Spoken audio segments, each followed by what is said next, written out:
Last year, I was really into crocheting shawls. I think I probably made 15 to 20 shawls, like big shawls. I like the triangular ones, and I did those all over the winter. And then I thought I should probably try going back to making something else because I just had a lot of shawls and I'd given a lot away, but I still have a lot in my apartment. They're just, like, stashed away in drawers, and I can't bring myself to part with them, or I just have no one else to give shawls to. So before I took a break from crocheting, I was making a lot of hats, I was trying to make a lot of sweaters and trying new patterns, but at the end of the day, I never know what to do with that stuff. I actually have so much crochet stuff and finished projects that I really don't know what to do with. I would love to find out from you guys what you do with all of the finished projects you have. I have donated something. So if I make things that don't feel weird, that are like usable and complete projects, things like blankets and things like that, I do donate them to charities. Um, and sometimes to resale places. I don't know what they do with them, and I don't even know if it's really okay to donate them because they don't have the fiber content tags, they're not commercially produced products, but the yarn is commercially produced, so I'm guessing that it means that it's safe. I don't know. What do you do with all of the projects that you complete that aren't intended for someone specific or aren't made for gifting or things that you just won't use yourself? I'm really curious to find out. I have watched a lot of channels, people do say they donate a lot of things, so I did that, and then I just started to feel like, well, maybe I'm just dumping things on charities sometimes. I'm not really sure. Anyway, so this week, I I saw this on Bag O' Day Crochet's channel. I'll link it down below. This is one of her more recent shawl patterns. I love her shawl patterns. I think they're so beautiful and they work with so many different kinds of yarns. So I saw this and I wanted to try it. And I have so many cakes of this yarn. This is the Karen Blossom Cakes. I believe it's in the colorway Macaw, like the parrot. I bought so many of these cakes when they came out because I loved this colorway so much, and it's a cotton blend, so it does feel lighter for the summer, and so I used 2 cakes to make this shawl based on the Bag O' Day tutorial, and I think it actually came out so nice. The thing is, and I don't know if you've noticed, I don't wear a lot of color, but I love making really colorful projects. I don't know why, maybe it's just you like making things that maybe aren't exactly who you present yourself as on the outside. So actually my apartment is full of very colorful finished projects, and this is part of the reason why I don't really know what to do with them. I will wear things and use them obviously around the house. Oh, behind me, for example, this I love one of the reasons I love making shawls is because I'm never quite the right temperature. So this is one that I also made with the Karen Blossom Cakes, obviously the same colorway, macaw, and I made this, I guess, a few months ago, maybe in the winter, and it's a very simple triangular shawl, but I love it because I can just drape it over the back of my desk chair or put it on my couch, or it acts partly as decor, but also it's cozy and warm, and I love that it's washable, which is so key for something that, you're just using all the time. So I have this. This is an example of a shawl that I made. I made a lot of shawls like this last year. I made some with baubles. I made some with gaps. Those tend to drape better. So for example, this one from the Bag O' Day crochet pattern, it drapes really beautifully and it looks kind of flat here, even on camera.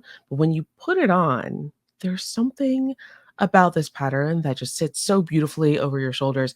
I really want to make more of these in different colorways, and I want to do it specifically in light variegated yarn, not like heavy light, but brighter color variegated yarn.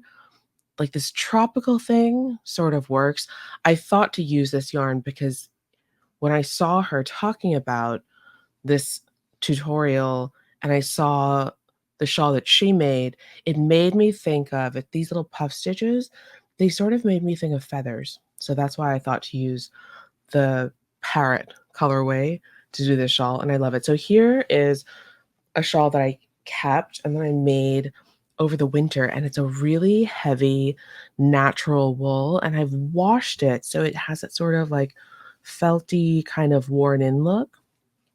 This is some wool that I picked up at I think I picked it up at Annie's Knit and Needle, which is a great yarn and notions shop and embroidery shop. They sell all sorts of yarn and thread craft type things. It's on the Upper East Side. I will link it below in case you're in New York. It is a great little shop. That and Nitty City on the Upper West Side is amazing. And then there's Downtown Yarns on Avenue A, Lower East Side, East Villagey, Alphabet City. I call it Alphabet City because I grew up here and that's what we called it. So there's a yarn store on 4th Street and Avenue A called Downtown Yarns. I love that shop. I love the owner. I think it's the owner who works there most days. I think they have such a great selection and they're so friendly. And I just love shopping for yarn in real life because you get to touch everything and yeah, it's such a tactile craft, which is one of the things I love about it. So I bought this yarn at Annie's on the Upper East Side. They wound it for me, and it's the first time I ever worked with a bulky natural yarn. So it's like an untreated yarn. I'm not really sure what it means. I should look it up. I should look. The one thing I will say about it, and I love this because it came out and it's so warm. This is the shawl that I have at my desk, over my shoulders in the dead of winter when it's so cold, and I am very stubborn, and I don't really like turning on the heating unless I absolutely have to. Not because I don't like heating, like, I love a creature comfort, I love an air conditioning, I love heating, but it's just that I find heating in the wintertime to be so dry that I get really irritated sinuses and, like, my skin gets dry, and I don't feel great when I have the heating on, so I prefer to just dress more warmly and keep the air I mean, it's not h it never gets really cold. I live in an apartment building with a bunch of other apartments. These buildings never really get that freezing unless it's very, very cold outside. So, this is the shawl that I wear when I work in the winter, and the one thing I will say about natural yarn that I did not expect, that no one warned me about, and now that I Google it, I do find that other people have this issue too, is that it has a really farmy smell, and I don't know if I'm being really accurate there because I am a city kid. I did grow up in New York City, but I have been on a lot of farms before, and I've spent a lot of time near in the countryside, near farms, and it definitely has and it's not as strong now because I've treated it. No, no, I mean, by treating it, I mean I've washed it and I've soaked it and I've Febrezed it and I've hung it out to like air it out and stuff. And mostly the smell is gone. But after I finish this shawl, after a few weeks, it had started to smell like sheep, which I guess makes sense because it is wool. But I do love it. And I love making shawls because they're practical. Anyway, so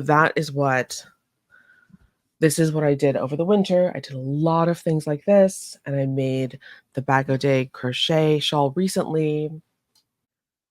Now what I have been playing around with is blanket patterns, which obviously, makes a lot of sense because it's been 95 degrees and humid every single day in New York over the past 5 days, but we are at the end of July, so autumn is just around the corner. And I know what I know from last year's the first year I felt confident in making crochet gifts for friends and family for the holidays, and not just, like, close friend like, my family, I've been giving them crochet things from, like, the moment I started crocheting, but last holiday season was the first season where I felt like I could give gifts to people that I had made to people who I'm like, aren't immediate family and not like my best friends who would say everything I make is wonderful. But I was giving it to, close friends and good friends. And I think like, I was proud enough of my work to be able to gift it last year. And I think I want to do more of that this fall and winter. So I'm looking around at my giant yarn stash, and I wanna clear some of it out before fall hits because I know there are gonna be so many great new yarns in store in September.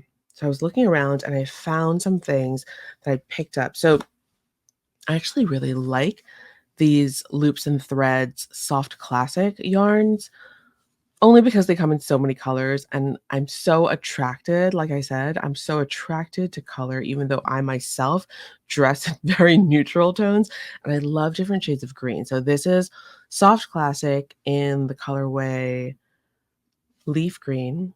It's very leafy. And I thought for this blanket, I could pair it with rows of this is I love this yarn in Beret Day.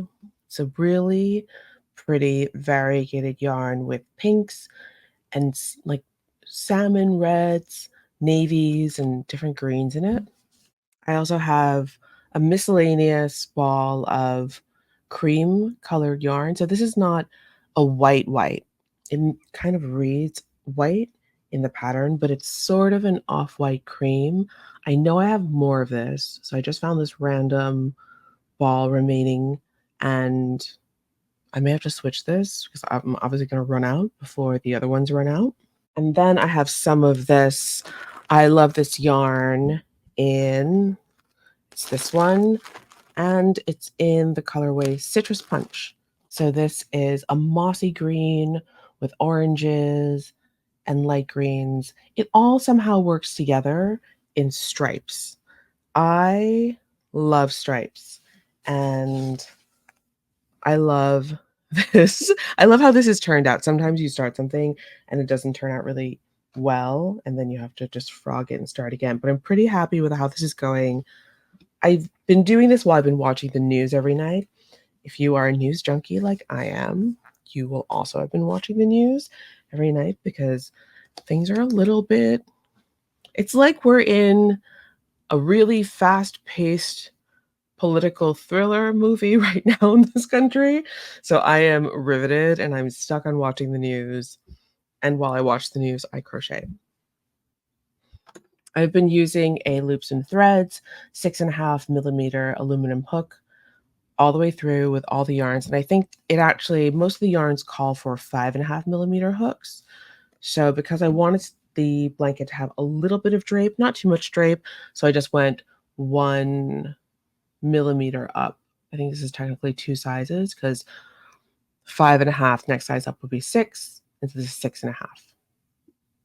This is a really simple blanket pattern. It's one of the first ones I learned because it's just half double crochet all the way across. And what makes it look fancy and look different than standard half double crochet is that instead of crocheting into the top of the stitch, I'm crocheting in between the stitches, which gives it that flat look. And I wouldn't say that it's a knitted look, but it does have that the flatness that people like in knitting. I think that works really well. It also looks really nice in stripes. Sometimes I like things to be 3D and have ribs, and sometimes I just want a flat blanket. It's also really easy to change colors at the end of every row. So at the end of every row, instead of pulling through with the same color yarn, you find the yarn that you want to change colors to. And the last stitch, you just pull the new yarn through and you've changed colors. So you start the row with the new color. Over the past couple of years of learning to crochet and starting to really be able to form an opinion around what kind of crochet projects I like doing the most, I like crochet altogether. I feel like I love learning new techniques, but at the end of the day, when I finish a project, I feel most satisfied with a project when it's something that is practical and either cute or beautiful in a cozy way. I haven't really mastered really fine crochet, like lace and things like that, and I think that's so beautiful, but I'm not sure I can do it. I'm not super good with working with small hooks, although I wonder if that might just be a matter of practice and my eyesight is not that good, which I makes me not wanna try it. I've tried it a little bit, but I find it to be really, really difficult to see where to place the hook. I do find that I pick a lot of projects based on the tools that I like using. So, my favorite hook right now to use just for casual projects while I'm watching movies or watching TV is the Loops and the Threads 5 millimeter aluminum hook. And I know that's not like a sophisticated fancy choice. That's just a very regular hook that you can get at almost any craft store in the US, but I really like it. I think the length is perfect. I think it's not too heavy, so I can crochet for a long time.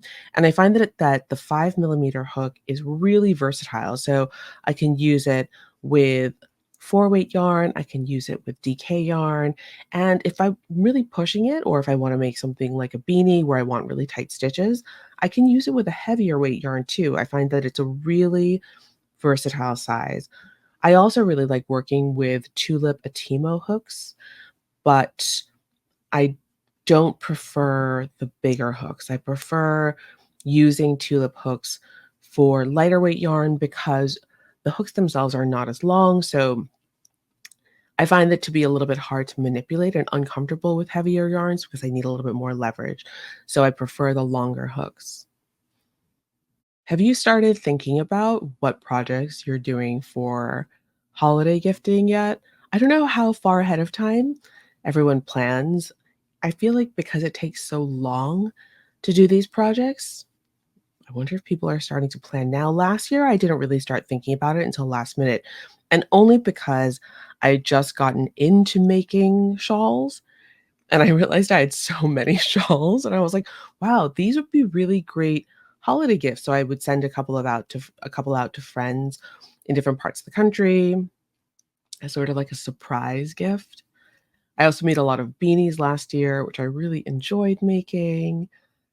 Can you give people beanies 2 years in a row if they're different or if they're better? Maybe I'll be more sophisticated with my beanie making this year. Last year, I was just learning, so I was just doing really basic ribbed beanies, and I bought pom-poms. I really enjoyed it, and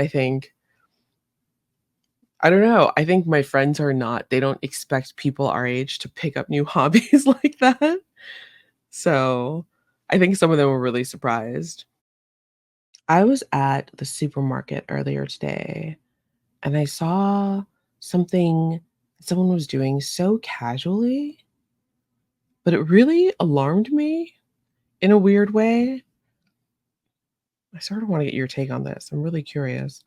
So I went to Whole Foods. Today I went specifically because I ran out of oatmeal, and I wanted to get this organic Bob's Red Mill protein oats they sell at Whole Foods, and so I went there and I was looking at grapes because I forgot. Every year I forget that one of my favorite summer treats is frozen grapes. And if you've never frozen grapes before and eaten them, you are missing out. And I strongly suggest you do it because they're delicious. There's something about grapes when you freeze them where the inside, where it's like, I guess grapes are pulpy, but the inside turns to sort of like an Italian ice texture or even like a hard sorbet texture, so it gets that, like, kind of gritty, icy texture that's really nice.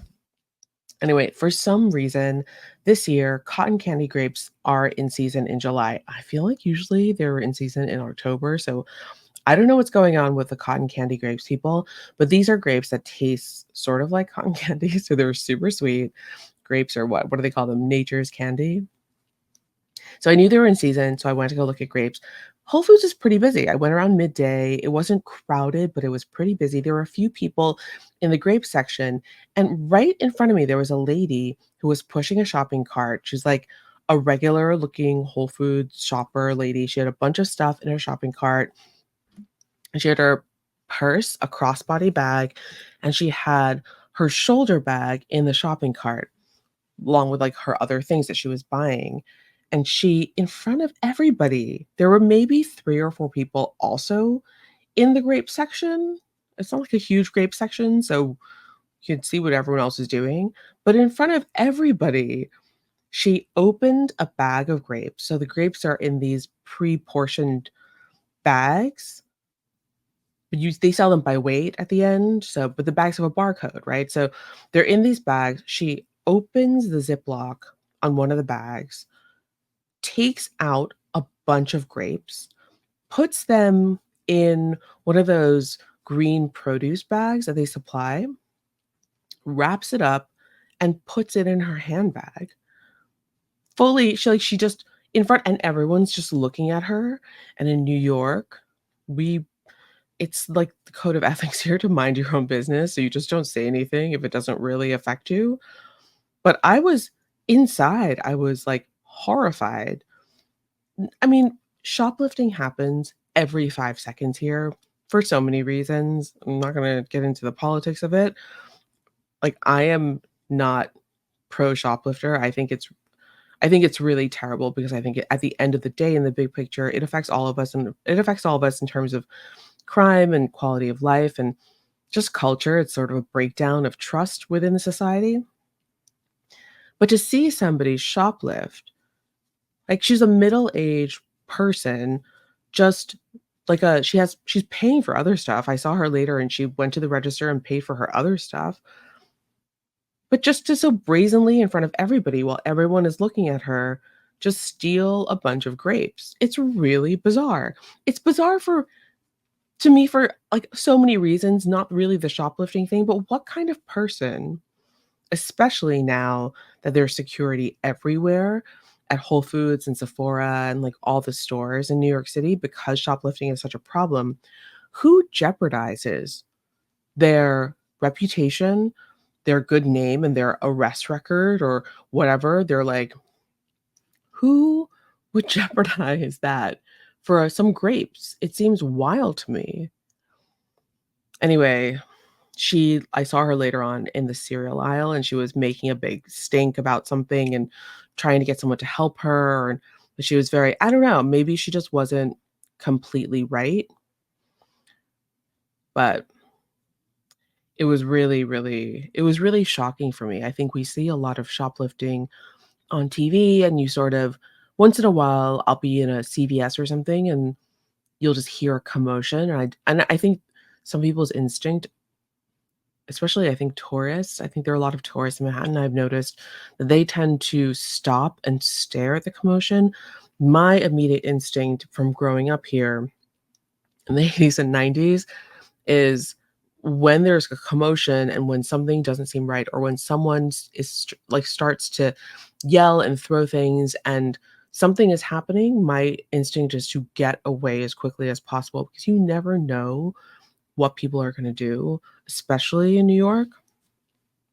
I think we've gotten to a point a little bit where people feel like they can get away with anything because other people are getting away with things, or they read about other people getting away with things, that people are being a little reckless. It's I don't know. I like it when things are correct and good, and I sort of like it when everyone follows the rules. Wait, now I'm tangled up in too much yarn. I need to tie some of this off.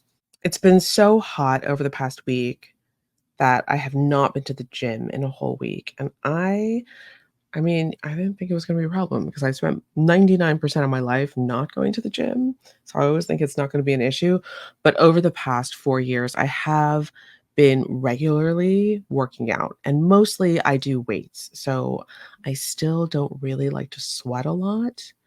And to be honest, I think that the studies show that when, especially women with our hormonal changes in our 40s, doing hit and super high impact workouts all the time is not super great for your body at this age.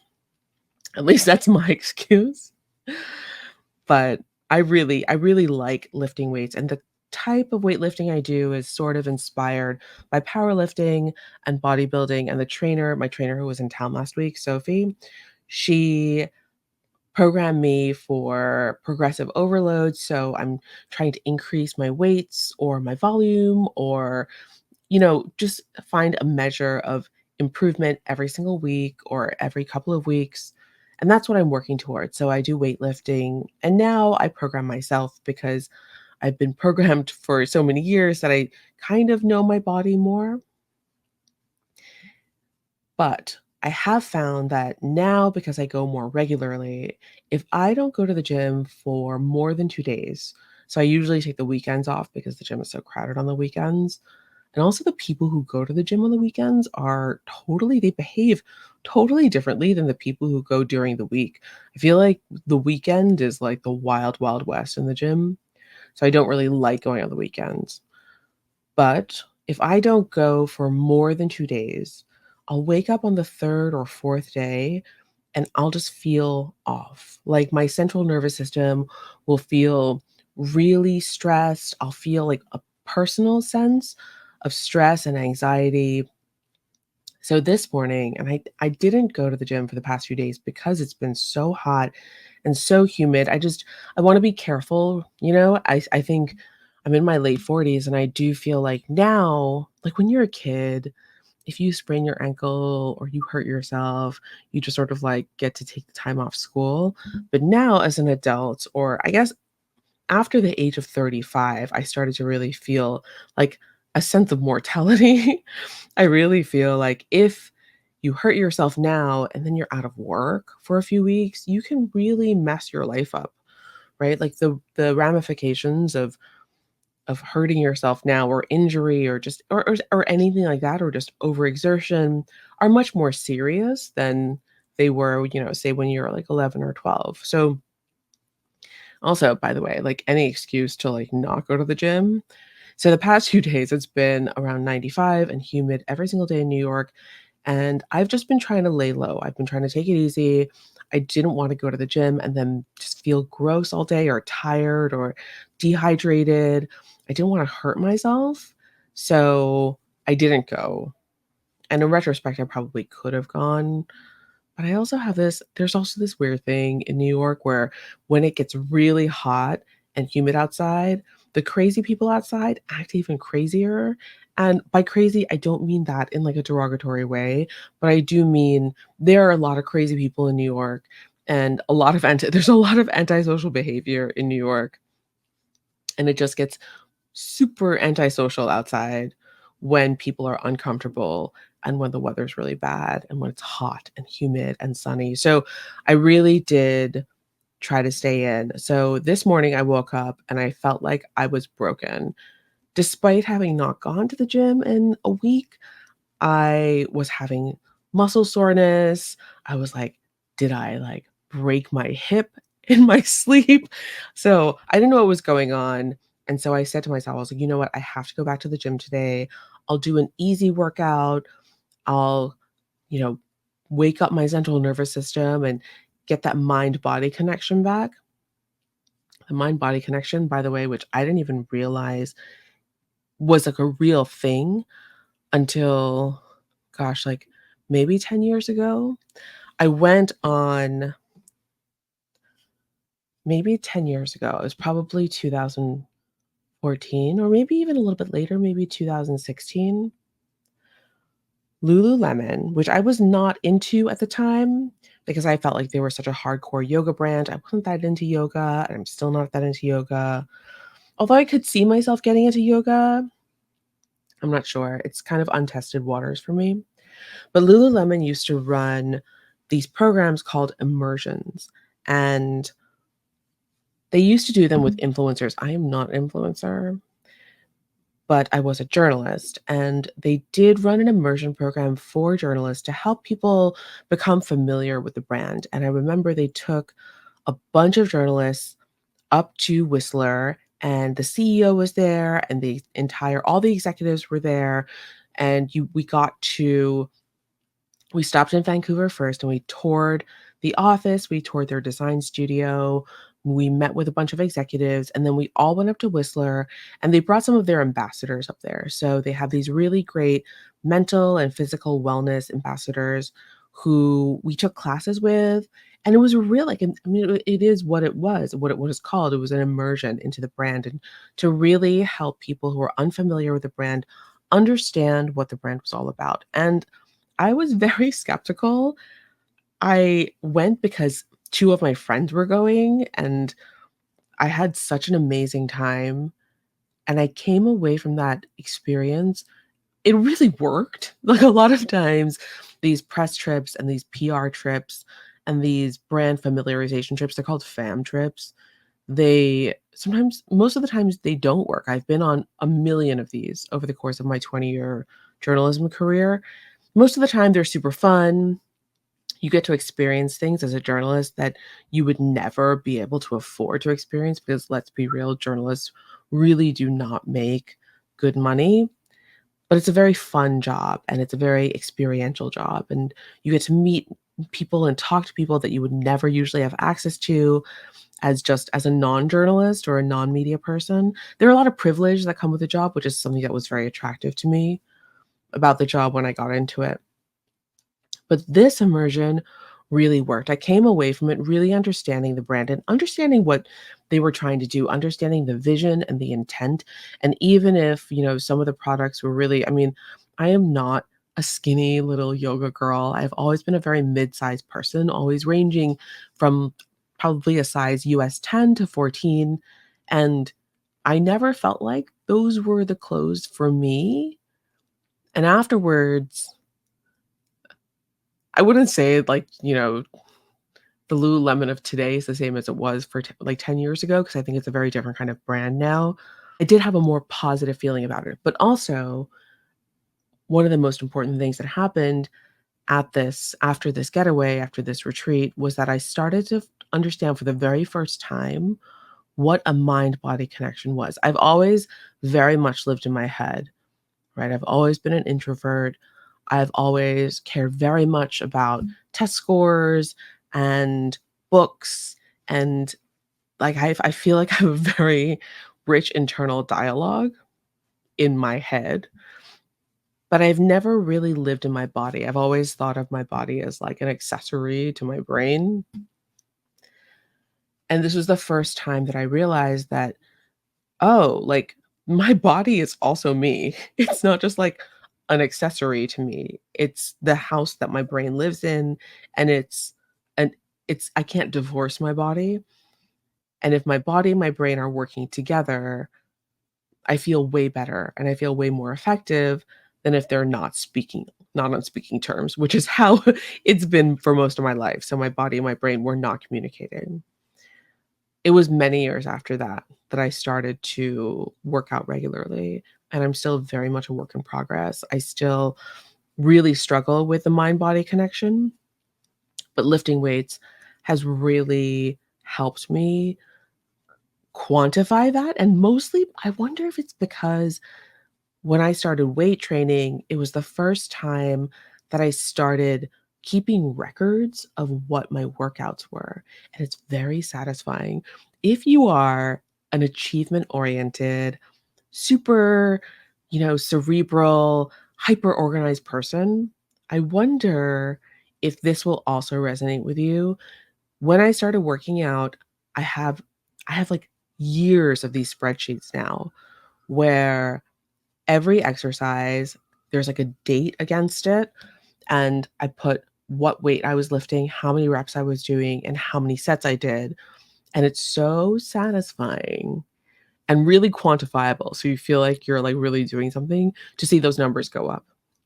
It's so satisfying to know that 2 years ago, I couldn't put, like, a 17-pound bar on my shoulders behind my head because my shoulders didn't move that way, right? I didn't even have the mobility to do that, and if I got it on my shoulders behind my head like this, like I was holding it like this, then I couldn't get it off. I remember so clearly standing in the middle of the gym and saying to my trainer, Sophie, I'm like, Sophie, you're going to have to catch the bar because I can't get it back over my head to take it off my shoulders. I remember so clearly feeling stuck.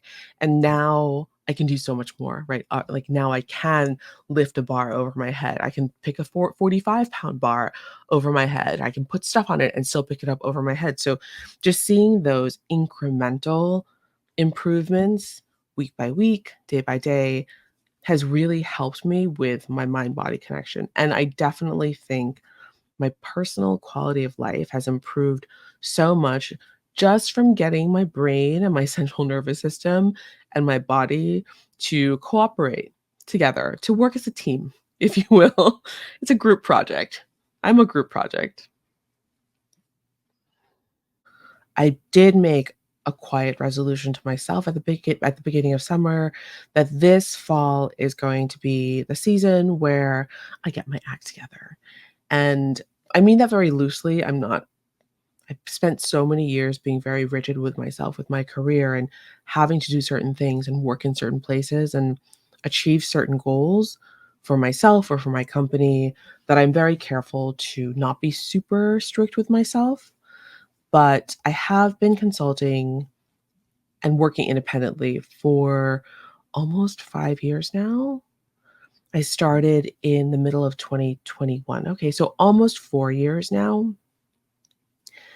And while I do really enjoy consulting, I would like to have a bit more direction because I am 20 years into my career and I probably am going to work for another 20 years. I mean, who I don't want to work for 20 more years. I would like to work for 5 more years. But the way that life is in 2024 and the way the economy is and how people live now and with inflation and everything, it's not I don't work in finance. I always joke with my friends that going back to the 90s, knowing everything I know now, I would have tried a lot harder to become an investment banker or to work in finance right out of college. I really didn't know. I really was very idealistic, and I thought that I think that a lot of us were told this before social media and before content-driven internet really took off. I think a lot of us were told that you should do the thing you love as a job. And there are some things that people don't tell you about that, right? Like, I loved magazines growing up. I didn't even understand what media was. I just knew I loved magazines. I loved the printed page. I love words and photos. I loved designers, and I loved the stories behind designers, and I loved interesting new ideas in clothes, not just clothes, but ideas in clothes and ideas in design.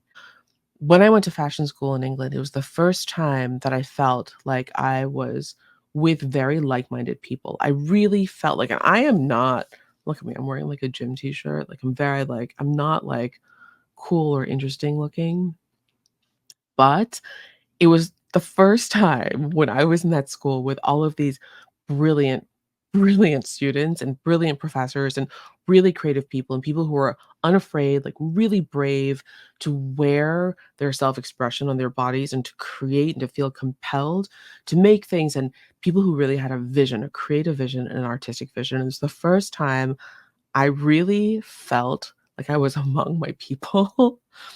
And I never thought of myself as that kind of person. But when you find the place where you fit in the best, where you feel like you're at home, where you feel like you're finally home, I think that in, like, the early 2000s, I guess, or even in the late 90s, that was the thing that I thought that I had been searching for forever, and it was something that I'd been searching for forever, that feeling of belonging, and I'm so lucky that I found it because I think a lot of people spend a lot of time looking for it, and sometimes it's really hard to find. But I was very lucky that I found it very early in my 20s. And after I found it, I was like, "This is it. I'm gonna do this as my job." And here we are in 2024, and the media industry is basically collapsed. And fashion media is not a viable business model. And now everything is about social media and influencers. So here we are. But I think everything happens for a reason. I know that's so cheesy to say, but I really do believe that because everything that I planned for myself or that I thought I had planned for myself or that I thought I wanted for myself, everything from, I don't know, like trying to be pre-med or trying to go to like a 7-year med program from high school or trying to I'm not sure. Like all those plans I made for myself that I thought I wanted or maybe I was told that I wanted and I sort of believed, there's a reason none of it worked out. And I feel like my life speaking for myself, like my life, and I think most people may feel this way, my life has taken some really, really, really strange turns. But then everything, knock on wood, everything has worked out in the best possible way.